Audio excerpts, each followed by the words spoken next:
So'nggi soatlarda jahon geosiyosiy maydonida keskin o'zgarishlar kuzatilmoqda. AQSh Rossiyaga nisbatan ayrim sanksiyalarni bekor qildi. Bu qaror katta siyosiy kelishuvning boshlanishimi? Isroil bosh vaziri Benyamin Netanyahu Eronni Donald Trampga qarshi suiqasd urinishlarida aybladi. Bu da'volar dunyoni yangi mojaro bosqichiga olib chiqadimi? Dubayda harbiy obyektga hujum uyushtirilishi oqibatida ukrainalik zobitlar halok bo'lgan. Bu hujum ortida qanday kuchlar turibdi? Rossiya va Eron o'rtasidagi hamkorlik kuchaymoqda. Xitoy esa Eronga harbiy texnikalarni yetkazib bermoqda. Dunyo yangi harbiy bloklarga bo'linib bormoqda. Yevropaning qator davlatlari AQSh harbiy aviatsiyasi uchun o'z havo hududini yopdi. Bu g'arb ichidagi ixtilof belgisimi? Isroil osmonidagi qalqonga dars ketdi. Bu katta urushning boshlanishining ilk signali bo'lishi mumkin. Yaqin Sharqda va jahonda sodir bo'layotgan yangiliklarning asosiy qismiga o'tamiz. So'nggi soatlarda jahon geosiyosiy maydonida keskin o'zgarishlar kuzatilmoqda. AQSh Rossiyaga nisbatan ayrim sanksiyalarni bekor qildi. AQSh Moliya vazirligi Rossiya bayrog'i ostida harakatlanuvchi konteyner kemalarga joriy etilgan cheklovlarni rasman bekor qilganligini ma'lum qildi. Rasmiy bayonotga ko'ra, mazkur qaror xalqaro savdo yo'nalishlarini barqarorlashtirish maqsadida qabul qilingan. Netanyahu Eron Trampga qarshi 2 bor suiqasd uyushtirgan.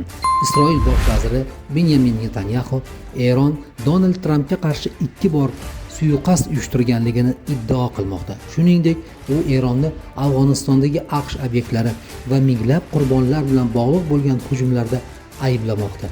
Xo'sh, bu borada sizning fikrlaringiz qanday? Izohlarda fikrlaringizni albatta yozib qoldiring. Dubaydagi hujum ukrainalik harbiylar halok bo'ldi. Islom inqilobi qo'riqchilar korpusi ma'lumotiga ko'ra, 28-mart kuni Dubaydagi Ukrainaga tegishli dronlarga qarshi tizimlar joylashgan omborlarga zarba berilgan.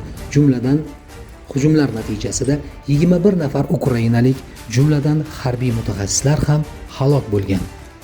Rossiya va Eron razvedka hamkorligi kuchaymoqda. The Wall Street Journal xabariga ko'ra, Rossiya Eronga sun'iy yo'ldosh orqali razvedka yordamini kengaytirgan. Bu esa Eronga nishonlarni tez va aniq belgilash imkoniyatlarini bermoqda. Shu bilan birga, Ukrainada qo'lga kiritilgan dron texnologiyalari ham Eronga o'tkazilganligi aytilmoqda. Xitoy Eron bilan aloqalarini yangi bosqichga olib chiqmoqda. Ma'lumotlarga ko'ra, Xitoy temir yo'l orqali Eronga harbiy texnika yetkazib berishni boshlagan. Bu ikki davlat o'rtasidagi strategik hamkorlik kuchayib borganligini ko'rsatmoqda. Eron Isroilni keskin tanqid qildi. Eron tashqi ishlar vaziri Abbos Aroqchi Isroilni farmatsevtika obyektlariga hujum qilishda ayblab, tajovuzkorlar qattiq jazolanadi deya bayonot berdi. Pentagon kelgusi kunlar hal qiluvchi bo'ladi. AQSh mudofaa idorasi vakili Hexton Eron kelishuvga tayyor bo'lmasa, harbiy bosim kuchayishini bildirdi. Uning so'zlariga ko'ra, AQSh Rossiya va Xitoyning harakatlarini diqqat bilan kuzatmoqda. Netanyahu Arab davlatlari biz bilan birga. Isroil bosh vazirining aytishlaricha, Arab davlatlari endi Eron tahdidiga qarshi Isroil bilan bir safda harakat qilishga tayyor. Uning ta'kidlashicha, bu holat mintaqadagi kuchlar muvozanatini o'zgarayotganligini ko'rsatadi. AQSh harbiy aviatsiyasiga cheklovlar.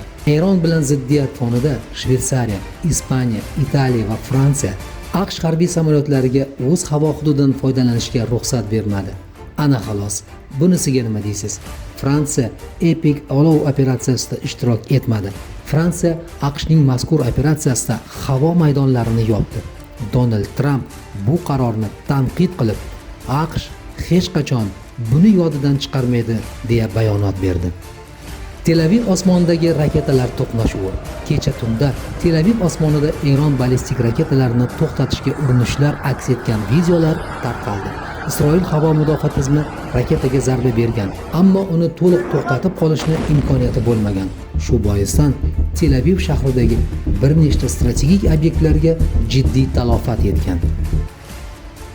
Jahon siyosiy vaziyati keskinlashib bormoqda. Davlatlar o'rtasidagi harbiy, iqtisodiy va razvedka sohasidagi hamkorliklar yangi bosqichga chiqmoqda.